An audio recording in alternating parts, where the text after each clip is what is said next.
Sir, good morning. No, welcome to Polaris. Sir, ano po bang dahilan kung ba't po kayo nagawi dito sa Polaris? Ano po ba yung gusto niyong matutuhan?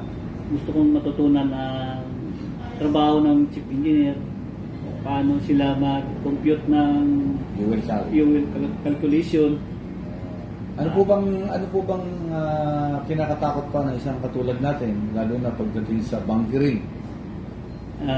Kinatatakutan natin yung oil spill. Oil spill, ano? Kasi pag nakakan ka, nakakahiya. Bukod sa Kaya pag na oil spill, chief engineer ang sisihin doon.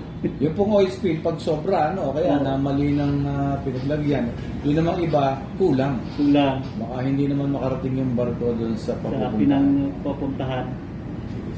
So, salamat sir. Sana ma-deliver ko yung expectation mo, sir. So, sige sir, thank you.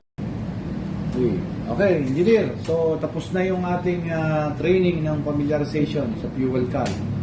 Chief, kumusta ba? Nakuha mo ba yung pinunta mo rito?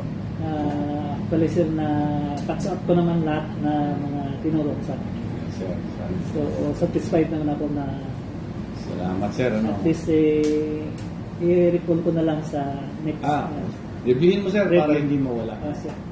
So, Thank you very much sir sa tinuro sa akin. salamat din sir. Sana may recommenda mo kami sa mga kasamahan mo sir.